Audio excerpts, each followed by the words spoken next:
Netcasts you love. From people you trust. This is Twit. Bandwidth for Know-How is brought to you by CacheFly at CacheFly.com. This episode of Know-How is brought to you by lynda.com. Learn what you want, when you want, with access to over 2,000 high-quality online courses and training videos, all for one low monthly price. To try it free for 7 days, visit lynda.com/knowhow. That's LYNDA.com/knowhow. Today we're shaking things up.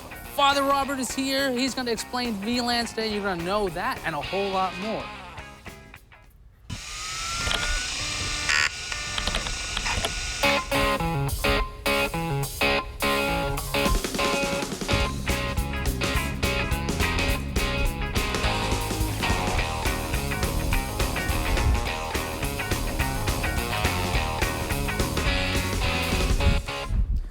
Welcome to Know-How. This is Twit's how-to show, and we're shaking things up. I'm Ayaz Akhtar. I'm Father Robert Balliser. And things are great now. We've got a new member of the Know-How family. Father Robert's joining us permanently as our co-host. Well, they figured that I was in the studio enough, I might as well do another show. Yeah, you were standing there when I showed up. I was like, what are you doing here? Yeah, like, just like, let's do a show. It's like he's got a lower third. Well, Adam. We had the assets, we might as well use them. Well, welcome aboard. Thank you. Look forward to working with you. This is going to be fun. So let's see the fourth member now. We've got Brian Burnett back there, our TD. That's your cue. We got Shannon Morris, our producer. Hi. We got Greg Burnett, our camera. Nothing. Guy. He helps. I just wanted to point him out and just kind of confuse him at that point. So we're going to be shaking up the format of the show a bit. We're going to be adding things. We're going to do more than one project. One of the bigger things we've noticed, lots of emails, people are like, can you cover this? Can you cover that? Can we do this and that? We're like, we only do one topic an episode. People, there are only so many weeks in the year, so we had to make a change. So we cram more stuff into each episode. That's what's going to happen starting today. And the first thing we're going to do, we're actually going to take a look at what's making news. Now, we're going to be taking a look from week to week or time to time. We're going to be looking at news that speaks to our maker spirit, our DIY spirit. And I found something on Hackaday, which I thought was pretty cool. Did you take a look at this? I did. This is actually pretty cool. This is right up my alley. I love it when someone takes tech that many consider obsolete and gives it new life. And this definitely fits in that category. So what this guy did, this Thomas Janko, took an old Casio PDA. It was just sitting around collecting dust. And what he did was he made it his touchscreen display that will show the weather, the time, and the current status of his garage door. What he did was he took an SDK that was sitting around on Casio's website, then he connected this device using the serial cable because this is really, really old. And he decided to make this a display. I love this idea, probably because I have a bunch of PDAs sitting around in my garage. Seems a little crazy. It's crazy, but you know what? This really does encapsulate the maker spirit, because when you look at a lot of the projects going out there, there are things you can buy to do what you're trying to make. But why buy it if you could turn something that you already have into this really cool little I did this project? I like this. You know, yeah. Is it really, really feasible that most of us are going to go out there and turn all of our old PDAs into remotes and display screens? It's feasible. It's feasible, but I mean, is it probable? Probably not practical, all that probable. Not practical, yeah. Right. So the fact that someone actually took the time to take some SDKs, to take some old hardware, and to give it new life, I got to give that geek cred. Yeah, I probably also have a soft spot for Casio PDAs in general. Like I mentioned, had a whole bunch in my garage. I used to have my Sony Clie that was a gift to my dad. He'd never used the dang thing, Dad. And so I ended up with it. And it was my alarm clock. So here's the thing. I had this alarm clock that was sitting around, take out the garbage and then do this. Because what else are you going to do with it? You got to do something with an old Palm PDA because it's running Palm OS. And we'll take a look at different news from week to week. That's a little bit of that. But first up, now that you're here, Padre, you're taking on VLANs, which is great because I need to learn about this stuff. Yeah, so VLANs it's one of these topics that typically stays in the enterprise, but we're seeing it more and more in consumer level hardware. So we thought that we should show our good people out there how they could probably unleash the power of gear they already have. Now, Ayaz, you know what this is, right? Because I know you've played with this on Know-How before. It's a router. Yeah, but specifically, this is one of these WRT54Gs. Yeah. We love them because they were one of the first products that you could drop DDWRT onto. That's that open source routing software. In fact, right now, they're going to switch over and they're going to show you this is the login screen. You probably see this in your machine. Now, when you load this up, you're going to see that there are a lot of features that you don't normally use. I mean, everything from controlling the power of the wireless to different security options, setting up VPN. But there is an option here that you probably have skipped over, and that's this. VLANs. That's right. If you've loaded up DDWRT onto your router, you probably have this option to set different VLANs on the different ports. So this is the WAN port, port 1, port 2, port 3, port 4. Most people don't know what that means, and so most people leave it at VLAN 0 for the LAN and VLAN 1 for the WAN. And if you don't have a router that's running DDWRT, we do have an episode, actually 2 episodes on DDWRT and where you can find out if your router can run it. Buffalo routers, some of them actually run DDWRT right out of the gate, which is awesome. Very powerful software. It makes your router do things. If you want like a $50 router, it makes it act like a $300 router. Because the only thing different about these devices isn't the hardware. It's the firmware, and that's what DDWRT is fantastic with. And you're going to tell us more about this. VLAN is virtual local area network. Right, so LAN is a local area network. A VLAN is a virtual local area network. The idea is when we think about our network, we think of, like, it's got a cable, right? So all our traffic runs through this cable.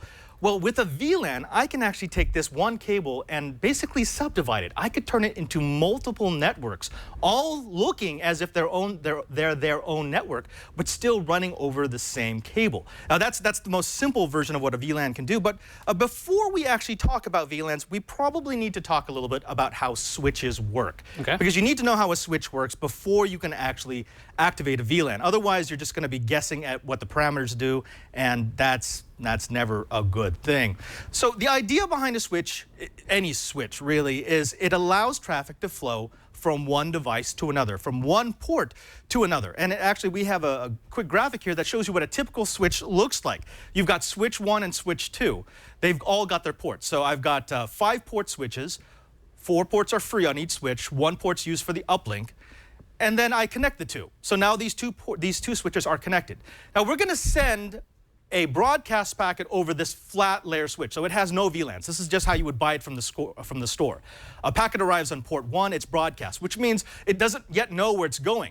It's now going to flow through all the other ports on the switch. It's going to hit the uplink. It's going to go to the other switch, flow through all those ports, and so essentially you get 1 packet in and 7 packets out. It's a really, really cool way to look at what's going on inside your switch. When you think about the type of activity that's happening, this is actually what's going on every time you plug your computer, your laptop into a switch. Is this what those flashing lights are on my freaking router and my switches? Exactly. That's what this is? All that flashiness. That looks familiar. Those are packets running through the switch. Yeah. So that's what we've got, and that's how that works. Now, what a VLAN is going to do is it's actually going to play with what we call the OSI model. Now, we need a new bumper here, Shannon. There's got to be nerd alert. This is heavy nerd alert stuff. The entire show is nerd alert. Yeah, actually, start the show. Nerd alert. Nerd alert. So Brian's going to show you the OSI model. Now, the OSI model, it's for network people. This describes everything about how networks work. We start off with layer 1, that's the physical layer. That's the actual cable. Then we go to layer 2, which is the data link layer. Layer 3, which is the network layer. Layer 4, which is the transport layer. Layer 5, the session layer. Layer 6, the presentation layer. And layer 7, the application layer. Most of us live at layer 7. That's where we do all our stuff. But VLANs operate at the data link layer, the layer 2. So that tells you it's really, really low. It's very far down there, just above the physical connection. And that's actually where it gets most of its usefulness. A VLAN is actually 8021Q. They operate at layer 2. When we say a VLAN packet, what we're really saying is a packet inside of an Ethernet frame that has been tagged. It's been encapsulated, and it will flow from one switch to the other. So have I completely lost the audience yet, Ayaz? It does. Even if you did, don't worry about it, because we will make this available as a podcast, because we do that here at Twitch. That's right. I've heard about that. Twitch.tv/KH. Show notes. We'll have lots of things. So in case you are like, what was that? You'll be able to download this thing in HD, pause it, and go, oh, layer. So don't worry. Bam. Yeah, you haven't lost anybody yet. Good. Okay, now we're going to take a look at this hardware, which is all VLAN enabled. What we're going to do is we're going to set it up so that you have rather than all of the ports being on VLAN 0, we're going to set them for specific VLANs. We're going to give them numbers so they're ID'd properly. And when we do that, it looks more like this. Again, Brian's going to show you my computer. Once we've got it set up, these switches have now been tagged with VLANs. So VLAN 11, 12, 13, 14, 11, 12, 13, 14. Same scenario. We get a broadcast packet. It comes into that port 1. It now has the tag for VLAN 11 added to it. So that Ethernet frame now says VLAN 11. It's now going to go through the uplink, which means it's going to go to the other switch. But now, instead of being broadcasted to all the other ports, it's only going to go to the other port that's tagged with VLAN 12, VLAN 11. And this is the same for everything. You tag it with VLAN 13, it only goes to ports tagged with VLAN 13, 14 to 14, 15 to 15, 1 to 1, 2 to 2, et cetera, et cetera. Now, it's just like traffic organization right now, right? We're just making sure that, for example, if we look here, any traffic that goes into port 1 will come out of port 1 over here, port 2 comes out of port 2. We actually talked to Jeff Enters, who is an engineer over at HP. He gave us a more thorough demonstration of exactly how VLANs work. We've got a really good demonstration, a really simple demonstration of how this works. Now, explain to me, what do we have on the table? We have these IntelliJacks, which, by the way, I have to add, these are some of my favorite pieces of gear to come out of Interop. These are essentially power over Ethernet powered managed switches. But why do we have 4 of them on the table? What are they doing?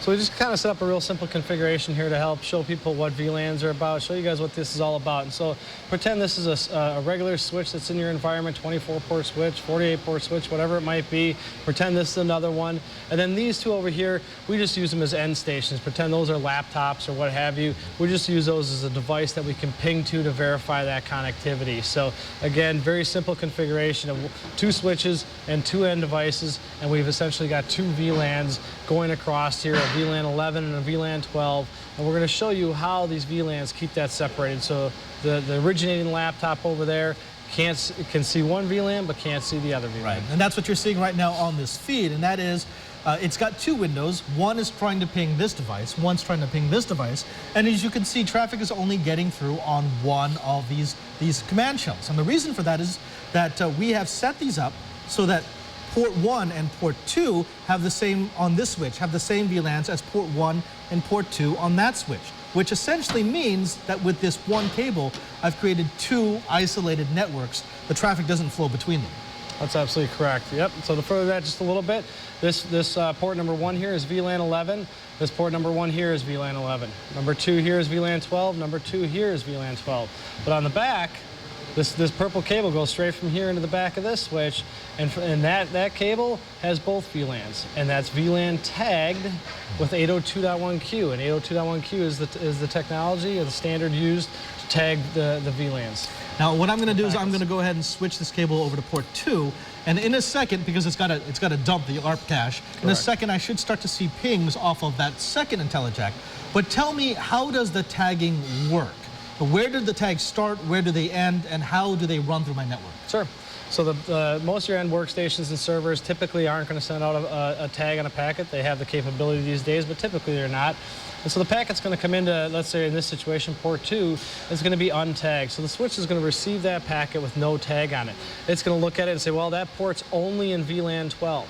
So immediately, any packet coming into a switch, and even a blank switch that has no configuration on it, essentially what they do is they tag the packet as it traverses the switch. So the switch can keep an eye on where that packet is supposed to live.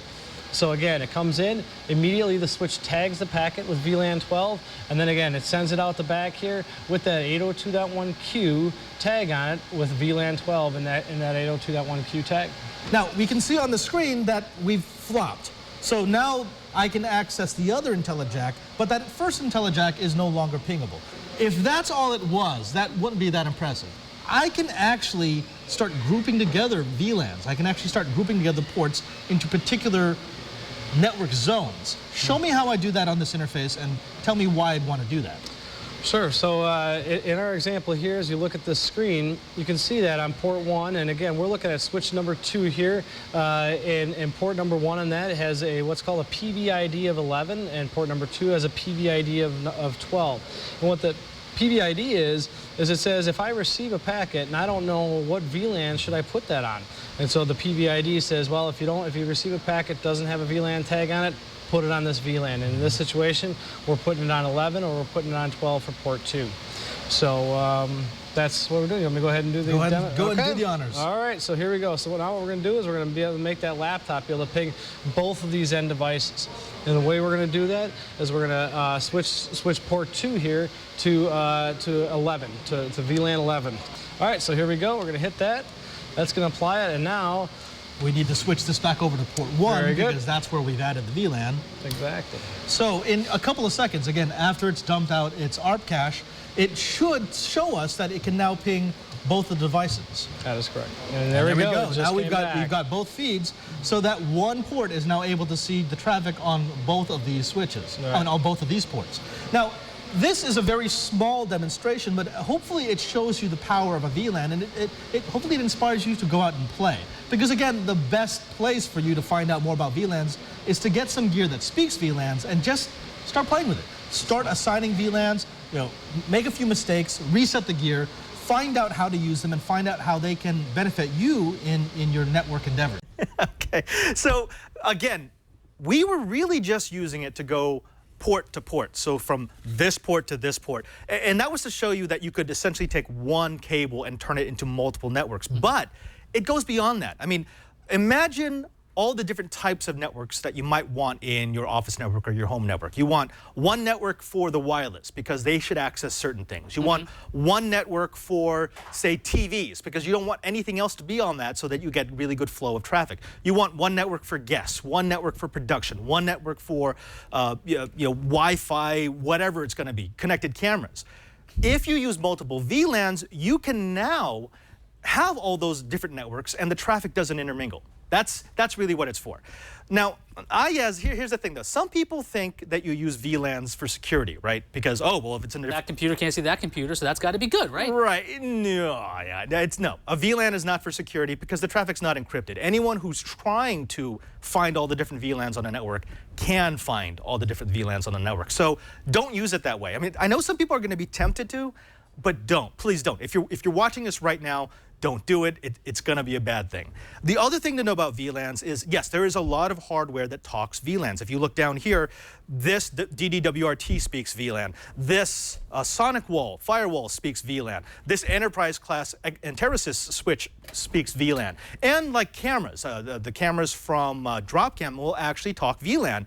But you need everything in the network. If it doesn't speak VLAN, to at least pass VLAN through. A really good example is this. This is a Netgear 8-port PoE switch. It can't be, it's not managed, so I can't assign different ports, different VLANs, but it will at least pass through those VLAN tags. Unlike this is a cheapy D-Link that I bought for like $5 at a flea market. It fell off a truck. You just It fell off a truck. Actually, I think I stole this one. Okay. As you have stolen, well, you've procured this device. What about this VLAN? It doesn't speak VLAN. Right. So what happens is if a VLAN packet comes in, it will come out the other side and it will be stripped of its VLAN. Okay, so that's no good. Yeah, so it will mess you up. So if you want to play with VLANs, just make sure keep the instructions for your gear. Make sure that they're at least VLAN compatible, that they'll pass the traffic through so that the devices that actually do speak VLAN can receive the proper frame. Well, couldn't you just use DDWRT, take a bunch of routers and turn them into switches to do all this stuff if you wanted to? So you don't have to necessarily worry about, does this switch does this? Does this switch take care of this? Is my firewall? You can have a bunch of these routers chained together if you bother to change their settings on that. Exactly, yeah. If you had a bunch of these, and these are not expensive devices, you can set up your own VLAN test environment. And then you get to figure out how you're going to use it. In the enterprise level, we typically use VLANs to separate one part of the network from another so that if there's a problem in one side of the network, it doesn't affect everything. Now, you probably don't need to do that at home, but it is kind of cool to be able to think, hey, you know what? I'm always worried that the traffic from my Dropcam is destroying my ability to watch smooth streams on my TV. Well, guess what? Give your TV one VLAN, give your Dropcams another VLAN, and the traffic stays separate. Well, now I'm just realizing the news of that Belkin bought Linksys. I've had very little success with Belkin routers in general. Hopefully they don't mess that up too much. Yeah. This is the problem. They want to keep those separate. VLANs, the network vendors think VLANs really only belong in the enterprise. Yeah. And they charge you more. That's the point. Yeah, they want to charge you that $300,000 to get a proper switch that will speak VLANs properly. Whereas, with the old Linksys days, they're like, oh, we don't care. We're all using the same hardware. So if you want to put on your own firmware, go ahead. Okay, so we've got all of these virtual. So that could actually clean up my think of my home theater setup right now. I've got lots and lots of different things going on. I got my PS3, I got my Roku box, I got my Apple TV, I've got all this stuff going on. Then I've got these crazy IP cameras I set up with my Android phones. I could put them separately. That way I don't have to worry about them interfering with each other when it comes to that nice, smooth streaming video. I like this idea. Yeah. It's a way to make your network bigger than it actually is. Nifty. Shall we move on to our know-it-all segment, or what is this segment going to be called? We're still working the name out. What is this thing called? After you buy. Yes. Brand new format, people. Brand new format. So we're going to take this thing you bought and smash this thing you bought, right? Yeah. So this monstrous looking thing is actually a NAS box. Now, Ayaz, you know the 3-2-1 of backup, right? Which is? The 3 different copies on 2 different types of media. No, I've got the one other place. I've got the I hope it doesn't break method, or I put it in the cloud. I think most of us do that, right? Well, that works most of the time, especially the cloud. If you have a cloud service, something like Carbonite, then yeah, you do have a copy that's safe. But what happens if you're talking about terabytes worth of data? Not so easy to put up in the cloud, and not so easy to move it from place to place. So instead, I thought we might take a look at this really cool box. This is a NAS box that holds 3 terabytes of data, actually 2 3-terabyte drives. Okay. And it's disaster-proof. Let's take a look. The N2 is a 2-bay network-attached storage box from ioSafe that is billed as disaster-proof. In reality, the N2 is 2 products in one, a high-performance Soho NAS inside a 28-pound disaster-resistant suit of armor. We've seen ioSafe's ruggedized products stand up to the most horrific tests, surviving commonplace dunkings, fires, tractors, impacts, gunshots, and lightning. The N2 uses all of ioSafe's know-how to give users the convenience of network-attached storage in the IT equivalent of an Abrams tank. The armor starts with a steel shell that is capped by a steel and ceramic door held in place by 2 hex bolts. The door fits snugly into the inner sheath, which is actually water-impregnated ceramic. ioSafe created this material, and it's been used in all their rugged desktop products. In a fire, the ceramic ablates, keeping the heat from reaching the core while the water evaporates, both cooling the ceramic and creating a positive pressure inside the case, keeping smoke out. Inside the door is another steel cap, which is actually the start of the NAS capsule. Removing the cap reveals 2 drive bays with secured SATA sleds. The N2 currently supports up to 4 terabyte SATA drives, and our unit came with 2 1TB 7200 RPM Seagate drives, but we replaced them with 2 cooler-running 3TB Western Digital Red drives. The NAS inside the N2 is produced by ioSafe's partner, Synology, known for solid performance and a plethora of features. The bottom of the front face houses the regular array of LED indicators, as well as the power and backup buttons, a USB port, and an SD card reader. The back of the N2 sports 2 USB 3.0 ports and a single gigabit Ethernet port. Users of Synology products will feel right at home with the N2. The setup wizard will have your new drives up and running in about 10 minutes, and then you can play with the exhaustive list of N2 features. Windows, Mac, NFS file sharing protocols, of course. FTP, FTPS, SFTP, TFTP, PXE, why not? WebDAV, you betcha. VPN services, media indexing, network backup, VLAN support, all part of the package. The N2 makes it easy to create shares, add users, join existing domains, and pretty much everything you might want out of a Soho NAS. The N2 can also host your website and MySQL database, make itself available to the outside world via DDNS, auto-configure your router, set firewall and quality of service rules, enable SNMP monitoring integration, give you a terminal shell, and set all your standard networking parameters. Performance tests show transfer rates of about 53 megabits per second write and 83 megabits per second read, which put it into the upper echelon of Soho NAS boxes. Overall, our initial review of the N2 is quite positive. It has a slick, responsive interface that the newbie can have up and running within minutes, but all the advanced features that would be demanded of an enterprise-level product. Combined with ioSafe's legendary disaster-proof technology, the N2 is a serious contender for your network-attached cache. I think people are going to want this so that the copy they have at home stays on a device that is easily accessible, that is fast, and is disaster-proof. And I think you pointed out, I accidentally said megabits per second. I saw in the video it said megabytes per second. Yeah, no, this is megabytes. Much faster. This is crazy fast. Way faster than I thought it was actually going to be. Now, something else that I should mention about this is this thing is $600. $600. That's without the drives. So without the drives. It's pricey. It really is. Magnetic, apparently. But what you're paying, no, it's got magnetic tools. Gotta love that. Magnetic tools attached to that. Little touches. What you're paying for really isn't this. This is a cool device. I mean, I love destroying these, but you're paying for this. This is ioSafe's drive recovery or data recovery service. The idea is if you lose data for any reason, it doesn't have to be because of a disaster. It could be because you did something stupid. You accidentally deleted your wedding pictures. They will, for a year or multiple years if you buy more policy years, they will get it back. They will send the device out to their experts and they will get it back for you. So you're really buying an insurance policy. That's what you're paying for. And I figure the NAS just comes along as an extra added bonus. This thing was $600? $600. How much is the, you know what the service fee is after that? You know, I can't remember the add. It's not that much more. I mean, it's something like $100 or $200 for additional 2, 3, 4, 5 years. That's peace of mind, though. And the other thing is, one of the big reasons why you want to keep things off-site in general is if something happens to your house. This thing is pretty much disaster-proof. So if anything does happen, you still get your stuff back and you have that service. Exactly, yeah. So when people keep things off-site, like you, most people are thinking they're keeping it in the cloud. Problem is that's slow. That's really slow. I mean, yeah, if it's a document, a picture, yes.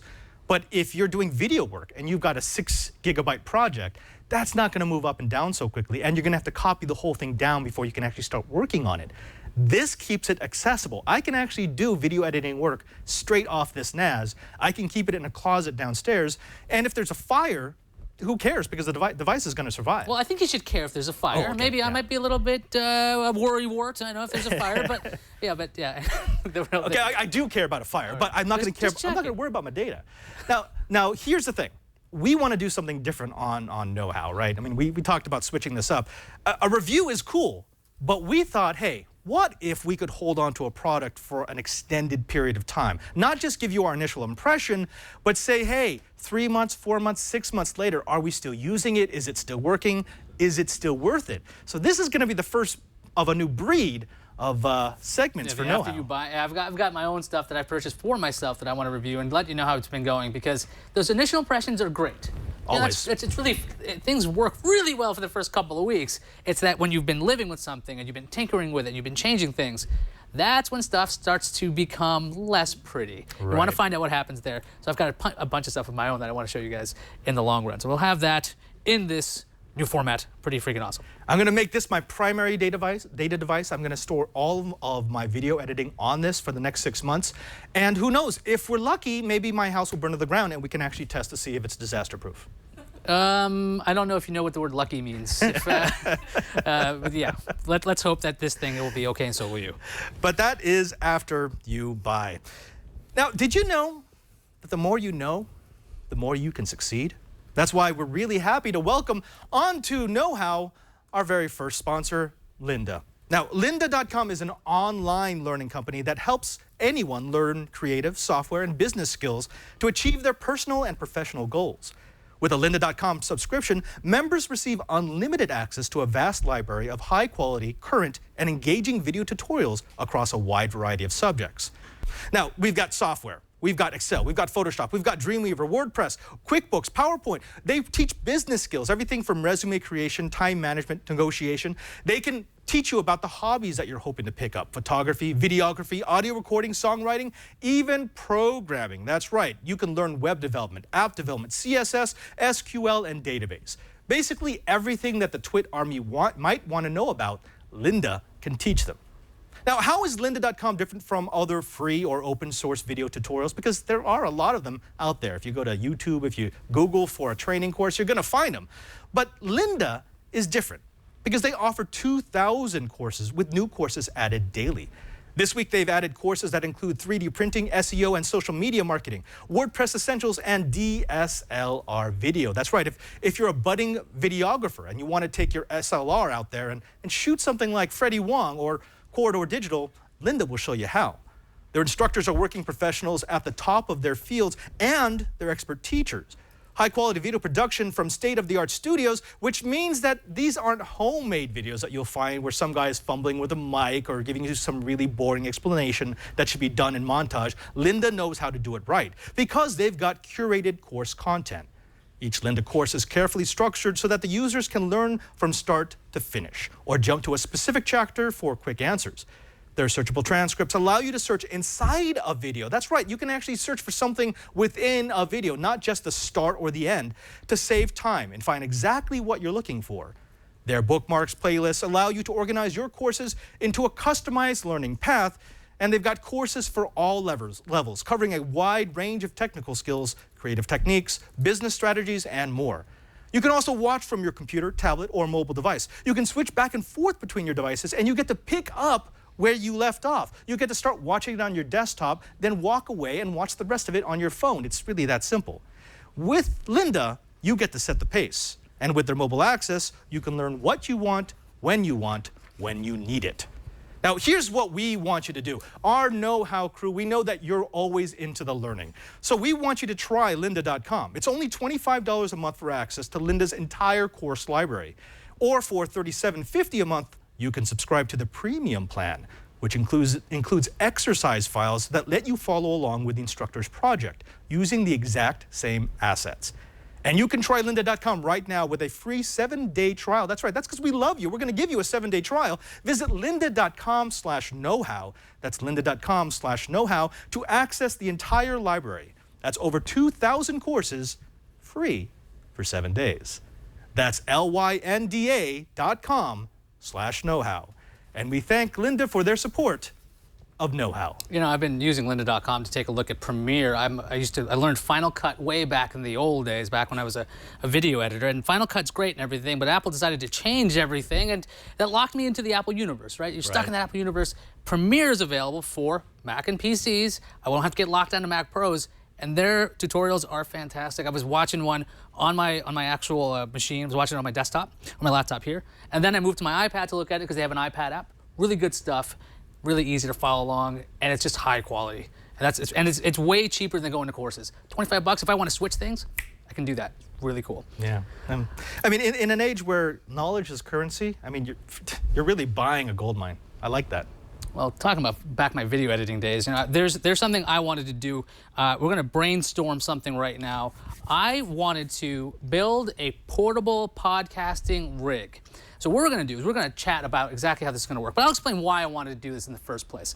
A long time ago, back in, I don't know, 5, 6, 7, 8 years ago, I used to be a reporter.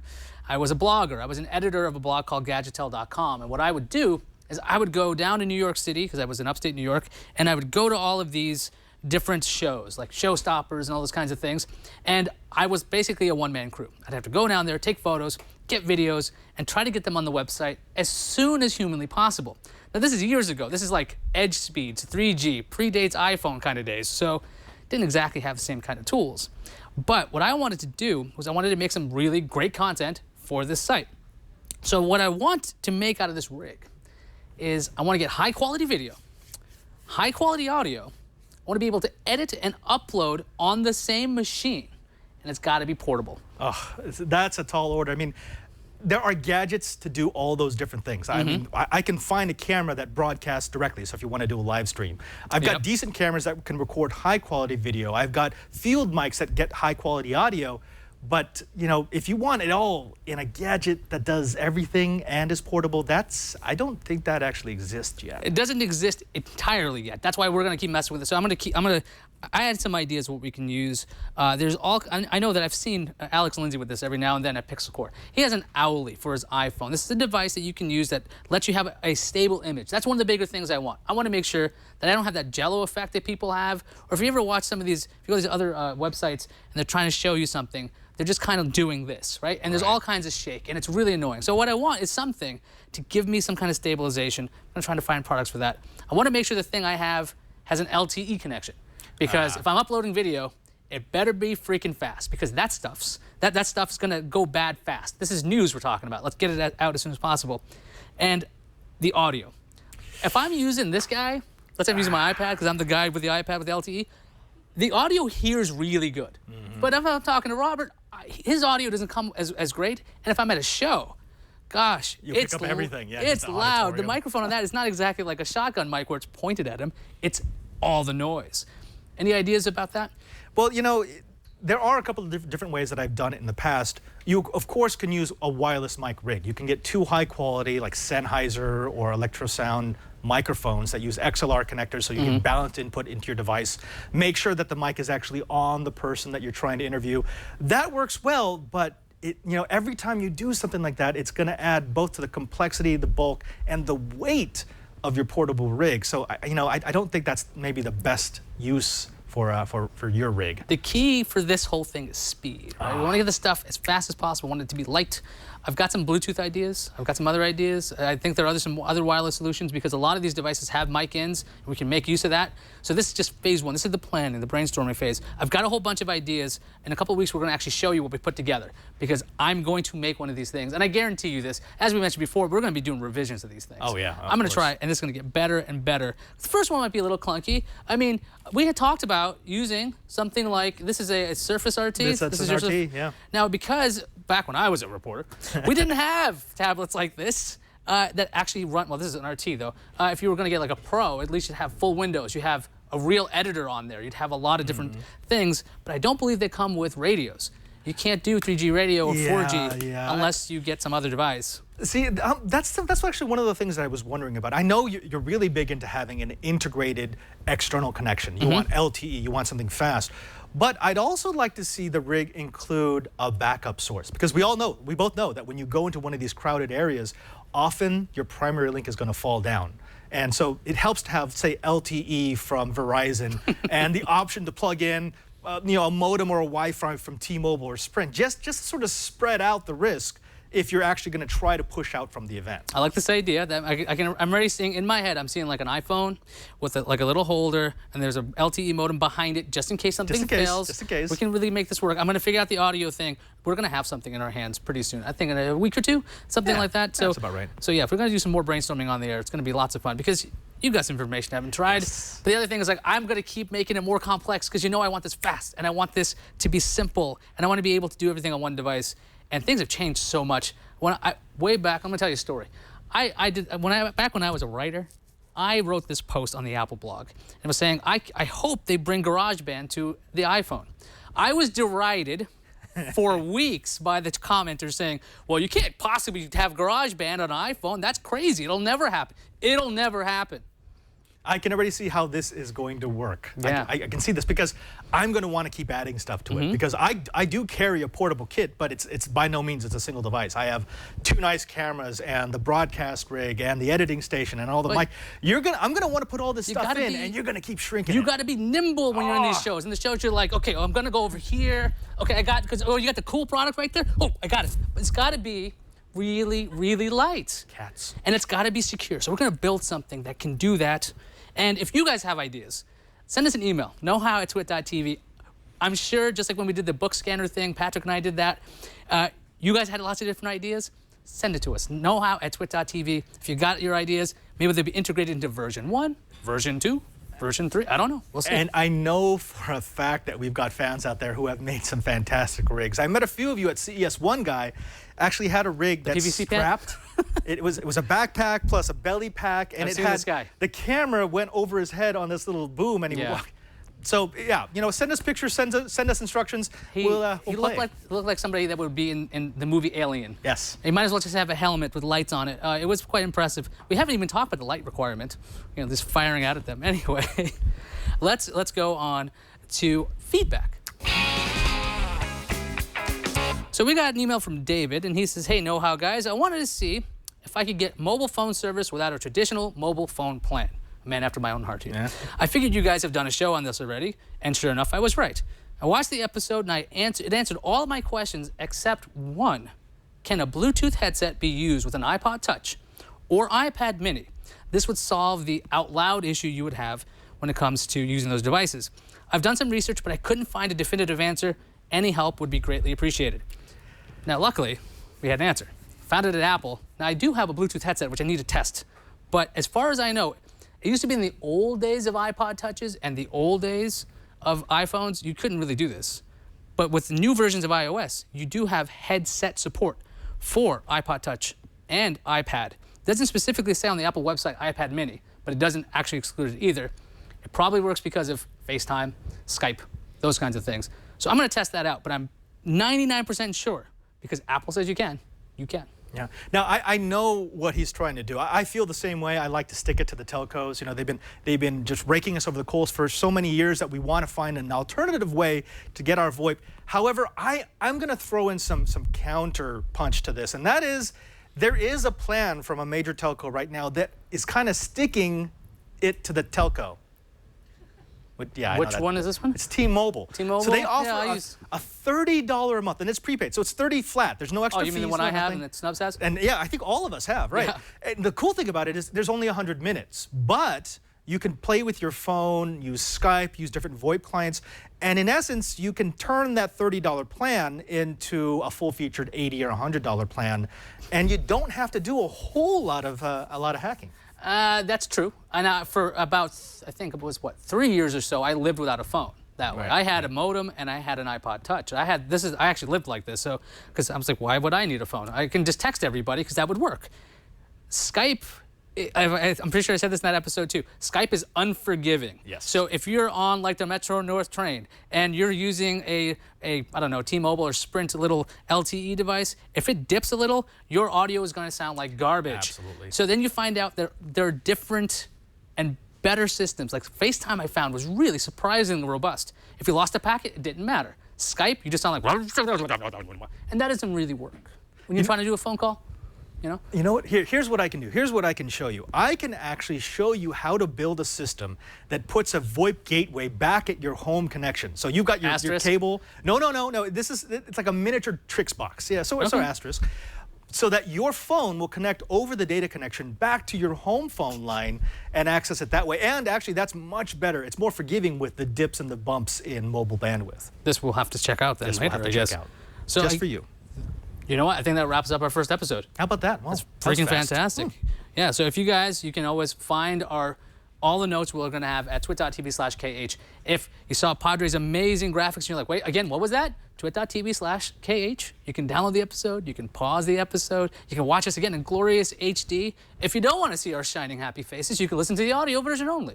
Do what you want. We've got tons of show notes for all the old projects we've had on there. We've got a library of over 60 episodes as of this episode. Now, all kinds of information there. Where else can people find us? Well, people can also find us on Twitter. So if they go to Twitter and use the hashtag, TwitKH. TwitKH. Use the hashtag TwitKH. Come on, new guy. I know. Come on, get in it. Get in the game. Oh, and by the way, those graphics, I did that with Microsoft Paint. Yay, I'm helping. No, but find us with the hashtag TwitKH, and not only will you be able to suggest projects for future episodes, but you can talk about something that we did. If you think my explanations of VLANs was bunk, write us. If you want to know more about the ioSafe, write us. If you want to see me put an ioSafe through a car, write us. Yeah, use the hashtag TwitKH, so we'll find it. That's very important. And also, because it's on Twitter, it's very short, so they don't have to yell at you very much. Right. But if you wanted to yell at us really in a long post in public, Google+, you can do that there. gplus.to/TwitKH. You can find our Google+ community. There's over, I think, 4,000 of you guys in there. The most frequent question is, what's on this week's episode? That will be answered. It's pretty much answered every week over there. But the best thing about this community, it reminds me of the old forum days. I love People are them. asking questions. Yeah. They're answering questions. I'm learning. I'm sure you'll be in there talking to people. We'll be yapping with you guys back. I always find it better than email because that way it's a public conversation. And this information is shared with everybody. So I really love that. Go to gplus.to/TwitKH. It's the fastest way to find it. Or you could do a search in Google Plus for Twit Know-How, which I know is fun because you get to type in all the letters. I like typing. You like typing? Yeah, I do. That's good. It's a thing. Now that you know how to do VLAN stuff and how to plan crazy things, go do it.